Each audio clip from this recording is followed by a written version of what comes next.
Mir Sultan Ağa, Azərbaycanımızın o dəyərli, kəramətli seyyidi.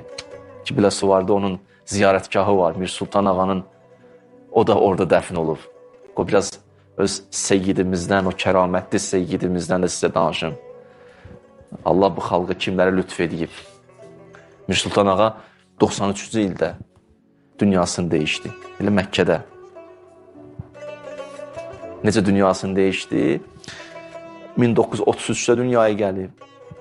Yəni, 1993-də dünyasını dəyişib Mir Sultan Ağa. Özü də gedəndə Məkkəyə bir nəfərə yox, bütün yaxınlarına, qohumlarına halallaşır, deyir, gedişim var, gəlişim yoxdur.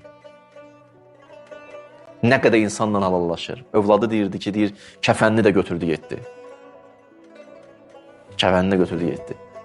Gəl çatdı Kəbə evinə. Bütün əməllərin hamısını bitirdi. Hamısını bitirdi. Hamısını.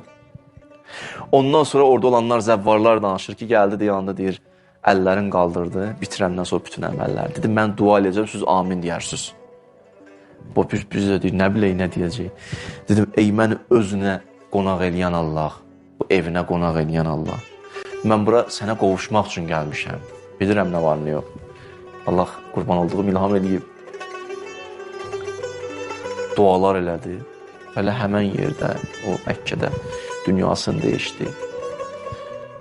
Ondan sonra gətirdilər. Elə Şeyh Əbu Talib də indiki adı Cənnətül Müəlladır. Orada dəfn ediblər. Gedənlər, həccə gedənlər qeybini ziyarət edir. İnternetdə də yazın, sosial şəbəkələrdə var, YouTube'da yazın. Qəbri Mir Sultan Ağanın görəcəksiniz çıxacaq. Göstərirlər orada, haradadır.